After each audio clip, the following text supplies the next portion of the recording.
जैसे ही दरवाजा खुलता है, तारा को अपनी बच्ची किसी की गोद में नजर आती है। मेरी बेटिया, आप यहाँ कैसे? तारा की आंखों के सामने तवाइफों की दुनिया की मलिका, सबसे बड़ी तवाइफ गंगा खड़ी थी। गंगा के ठीक बगल में माला ताई नजरें झुकाई खड़ी थी। माला ताई, ये सब? मनोरमा भी जैसे ही गंगा के हाथ में तारा की बेटी देखती है, उसके हाथ से सारे गुब्बारे और खिलौने छूट जाते हैं। गंगा ताई, हे राम, इनको तारा के बारे में कैसे भनक लगी? ये कौन है? कजरी मनोरमा दोनों गंगा को देखकर सहम गई थी। ये हम सभी तवाइफों की हेड है, गंगा ताई। माला ताई से भी ऊपर। तवाइफों की बस्ती में एक पत्ता भी इनकी मर्जी के बिना नहीं हिलता है। तारा माला की और आंसू भरी निगाहों में देखती है। मेरी बेटी को बचा लो ताई, आज तो कुछ बोल जाता है। मुझे माफ कर दे तारा, तू जानती ही है, ये तेरी माला ताई अगर किसी के आगे भीगी बिल्ली है तो वो यही है। गंगा ताई, मैं अब कुछ नहीं कर सकती हूँ। तारा तभी कोठी की दहलीज लांघकर गंगा की ओर बढ़ती है और अपनी बेटी को उनकी गोद से छीनने लगती है, मगर गंगा तारा का हाथ झटक देती है। तो कोठे के अंदर आ ही गई तू तारा। सुना है मेरे पीछे से बड़े ही पर निकल आए हैं तेरे। चलो, देर सबेर अब मैं आ ही गई हूँ, तो बाकी कोठों की तरह ये कोठा भी अब मेरे इशारों पर ही चलेगा। गंगा हाथ में घुंघरू लेकर जमीन पर फेंकती है और जोर से हंसती है। उठा इन घुंघरुओं को तारा, यही है तवायफ का गहना और हम सबका मनोरंजन करा। अरे जमाई बाबू, आप बाहर क्यों खड़े हो? अंदर आओ। और तुम तितलियों, तुम बाहर क्यों उड़ रही हो? लगता है तुम्हारे भी पंखों का आकार चिड़िया जितना हो गया है। अब तो मुझे बाज बनकर उन्हें नोचना ही होगा।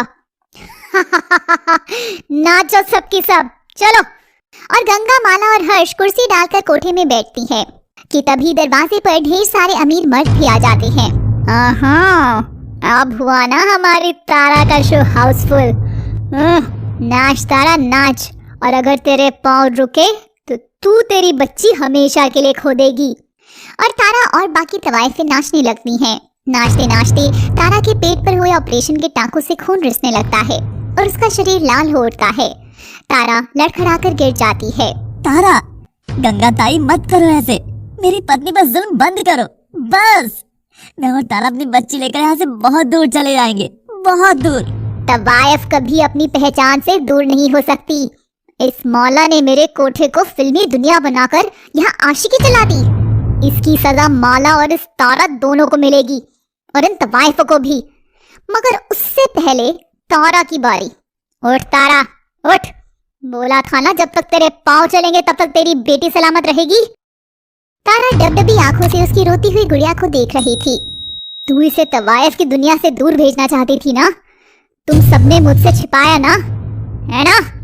पर देखो तो, आखिर मुझे समय रहते खबर मिल ही गई कि तवाइफ के पेट में एक नन्ही तवाइफ ने जन्म लिया है।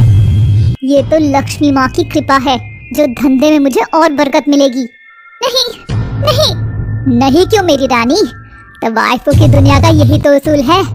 तवाइफ की बेटी भी तवाइफ ही बनेगी, और वो भी कोठे पर नाचेगी। वो भी शरीफों के शौक पूरा करेगी। और देख, तेरी बेटी तो बहुत ही खूबसूरत बनेगी। तो अमीर सेठों, बताओ कौन इस हुस्न परी के कितने दाम लगाएगा? बोलो बोलो।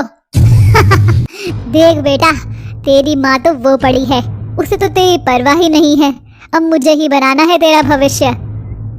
ये सब चल ही रहा था कि हर्ष इसे रोकने की बजाय आंखों में आंसू लिए दरवाजे से बाहर निकल जाता है। तारा हर्ष को जाता देख खुद को एक बेबस अकेली माँ की तरह हिम्मत कर फिर से उठती है और खून से लथपथ शरीर से फिर नाचने लगती है।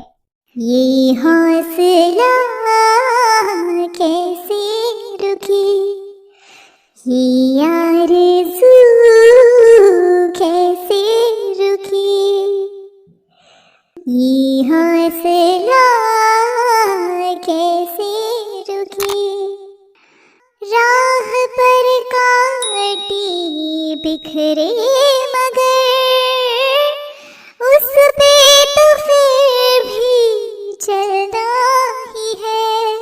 ओ शाम छुपा ले सूरज मगर रात को एक दिन ढलना ही है। रुत ये टल जाएगी, हिम्मत रंग लाएगी, सुबह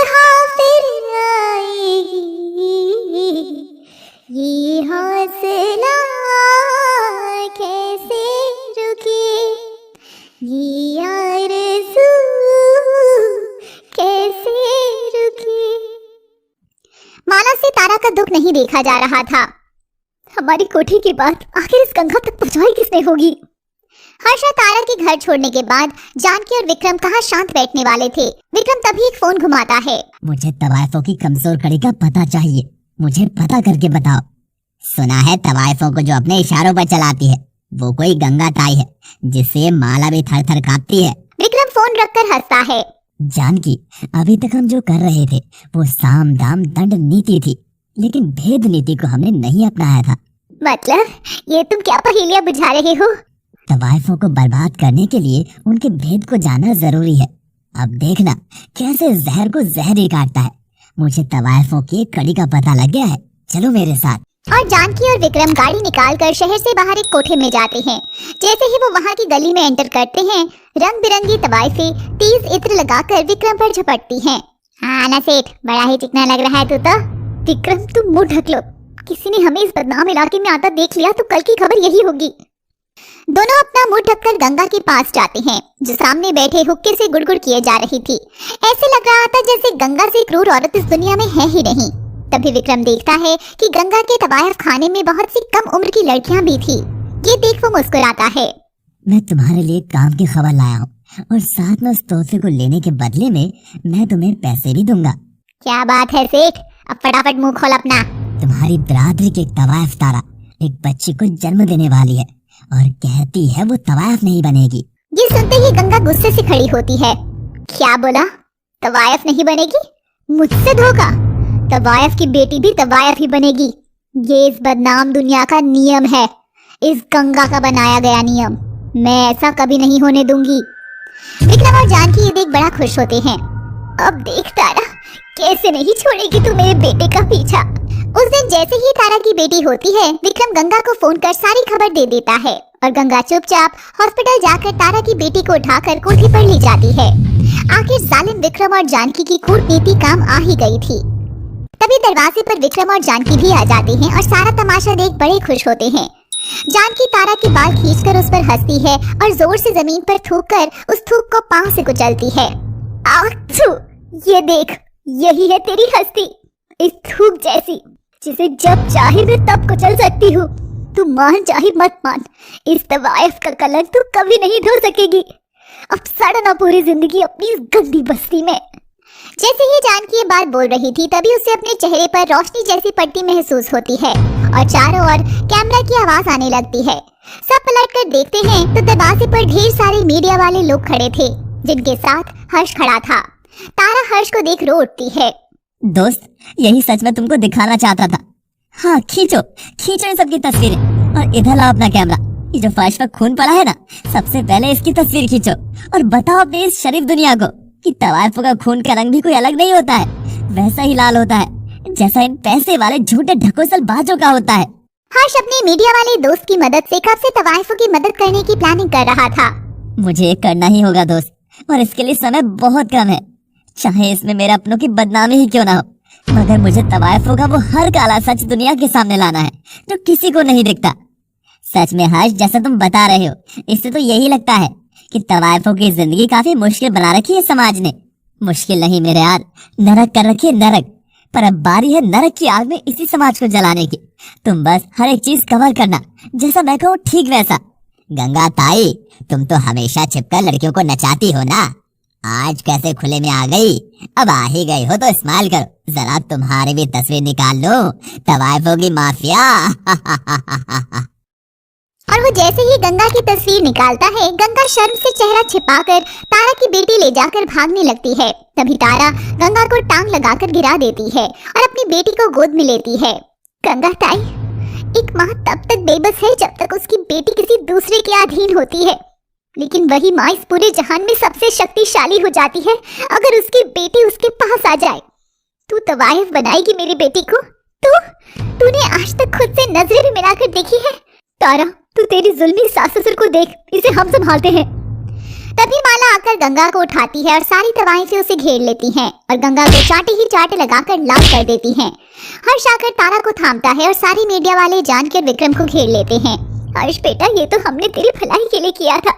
बस चुप, आज बहुत हो गई तुम्हारी भलाई यार। अबे दिमागदार माँ बाप मेरे, तुम दोनों को क्या मैं लॉलीपॉप खाता बच्चा नजर आ रहा हूँ? जो साम दाम दंड भेद कुछ भी करके बस मेरी भलाई चाह रहे हो? नहीं मॉम डैड नहीं, सच तो ये है कि तुम कैसे भी कर इस बेचारी तारा को बर्बाद करना चाहते हो। क्यों मॉम, है ना? देवरानी जेठानी है ना आपकी, जो बराबर की लड़ाई पर तुलाई हो तुम। तरस आता है तुम्हारी सोच पर मुझे, तरस। हर्ष, आज मुझे बोलने दो, सबके सब सुन लो। इस तवाहिफ पर लाख कीचड़ की छींटे उछले हो, या ये तवाहिफ खुद ही कीचड़ जैसी हो, मगर इस कीचड़ में मेरी बेटी सफेद कमल की तरह खिलेगी, बेदाग बेपरवाह अपनी खुद की जिंदगी बनाएगी, और ये हक उससे कोई नहीं छीन सकता, कोई भी नहीं। तवाहिफ की बेटी तवाहिफ हरगिज़ नहीं बनेगी। बस। तारा की आवाज की गर्जन से पूरा कोठा और तवाहिफ जात की मरी हुई उमंग गूंज चुकी थी। तारा अपनी बेटी को हाथ में थामे हुए चल पड़ी थी।